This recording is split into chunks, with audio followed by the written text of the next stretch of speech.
देखिए, आज ये अजहौ जौनपुर में हमारी जमीयत-उल-उलमा जो भारत की सबसे बड़ी मुस्लिम तंजीम है, मुस्लिम संगठन है, उसकी साधारण सभा की राज्य इकाई की बैठक हुई है, जिसमें पूरे राजस्थान के 25 जिलों 35 जिलों से करीबन जो है 350 डेलीगेट्स आए। यानी इसके अंदर बहुत सारे हमारे मुख्य अतिथि आए, दिल्ली से आए, उन्होंने स्पीच दी और गाइड किया और हमारे कई प्रस्ताव लिए गए। सबसे महत्वपूर्ण प्रस्ताव जो है वो ये है कि राजस्थान सरकार में खास तौर पर पूरे भारत में आम तौर पर स्कूलों के अंदर शिक्षा का भगवाकरण किया जा रहा है, यानी और बच्चों को ज़बरदस्ती सूर्य नमस्कार, सरस्वती वंदना और दूसरे ऐसे कार्य उनसे ज़बरदस्ती कराए जा रहे हैं, मजबूर किया जा रहा है जो उनके धर्म में नहीं है या उनके मज़हब के विरुद्ध है या किसी विशेष धर्म की वो प्रथाएं हैं। तो भारत जो है वो आज़ाद मुल्क है, उसमें एक संविधान है और हमारे संविधान में हर नागरिक को अपने मज़हब के अनुसार चलने और उसको अमल करने की आज़ादी है। लेकिन अगर इस तरह ज़बरदस्ती करने का जो प्रयास किया जा रहा है ये संविधान के विरुद्ध है और धर्मनिरपेक्षता के सिद्धांतों के खिलाफ भी है।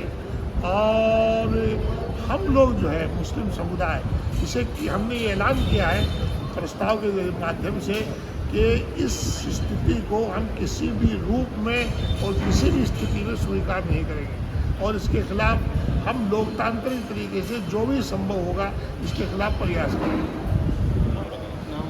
अब्दुल वाहिद खत्री, प्रदेश महासचिव जमीयत-उल-उलमा हिंद। पहले नाम और पोस्ट ले लो। आगे जी जनाब, बताएं सर, बांग्लादेश और सलमान खुर्शीद ने जो कहा बयान में। देखिए, जहाँ तक बांग्लादेश की परिस्थितियों का सवाल है, बांग्लादेश में जो इनकलाब आया है वो ख़ास परिस्थितियों के कारण आया है और वहाँ जो शेख हसीना साहिबा थी उन्होंने जो तरीका इख्तियार किया था राज करने का वो तरीका बहुत गलत था। वो उन्होंने जो मुखालिफ आवाज़ थी उसको दबाया था, मुखालिफ आवाज़ को दबाया था, अपोजिशन के लोगों को सबको जेलों में डाल दिया था, बच्चों पर अत्याचार हो रहे थे, पेपर लीक हो रहा था और माइनॉरिटी के ऊपर जुल्म और ज्यादती हो रही थी और वो पावर ताकत के बल पर, पुलिस और ताकत और फौज के बल पर जो है सत्ता में रहना चाहती है, जबकि दुनिया में लोकतांत्रिक ढांचे के अंदर ताकत का कोई स्थान नहीं है।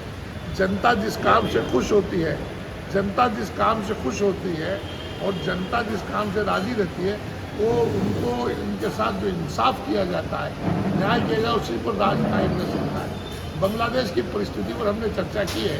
हम ये मानते हैं कि बांग्लादेश का मामला उनका आंतरिक मामला है, लेकिन बहरहाल हर देश को उस परिस्थिति से सबक लेना चाहिए। हिंदुओं पर अत्याचार हो रहा है अल्पसंख्यक पे वहाँ पे। देखिए, हिंदुओं पर जो वहाँ पर जो कुछ हो रहा है वो नहीं हो, अगर हो रहा है तो वो नहीं होना चाहिए।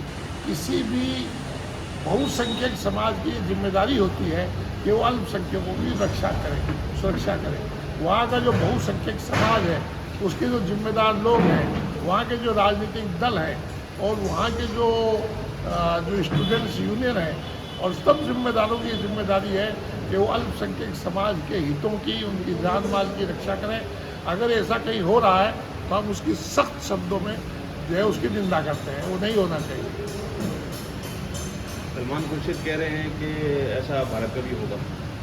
सलमान खुर्शीद साहब जो कह रहे हैं वो देखिए राजनीतिक व्यक्ति हैं और वो राजनीतिक, उनकी टिप्पणी को राजनीतिक चश्मे से ही देखा जाना, नज़रिए से ही देखा जाना चाहिए। भारत जो है ना, जैसा जिस तरह का भारत हमारा देश है, यहाँ की संस्कृति है, यहाँ की परंपराएं हैं, यहाँ की प्रथाएं, यहाँ का जो भाईचारा है, यहाँ का जो प्यार और मोहब्बत है, ऐसी स्थिति में यहाँ पर इस तरह की स्थिति पैदा होना संभव नहीं है।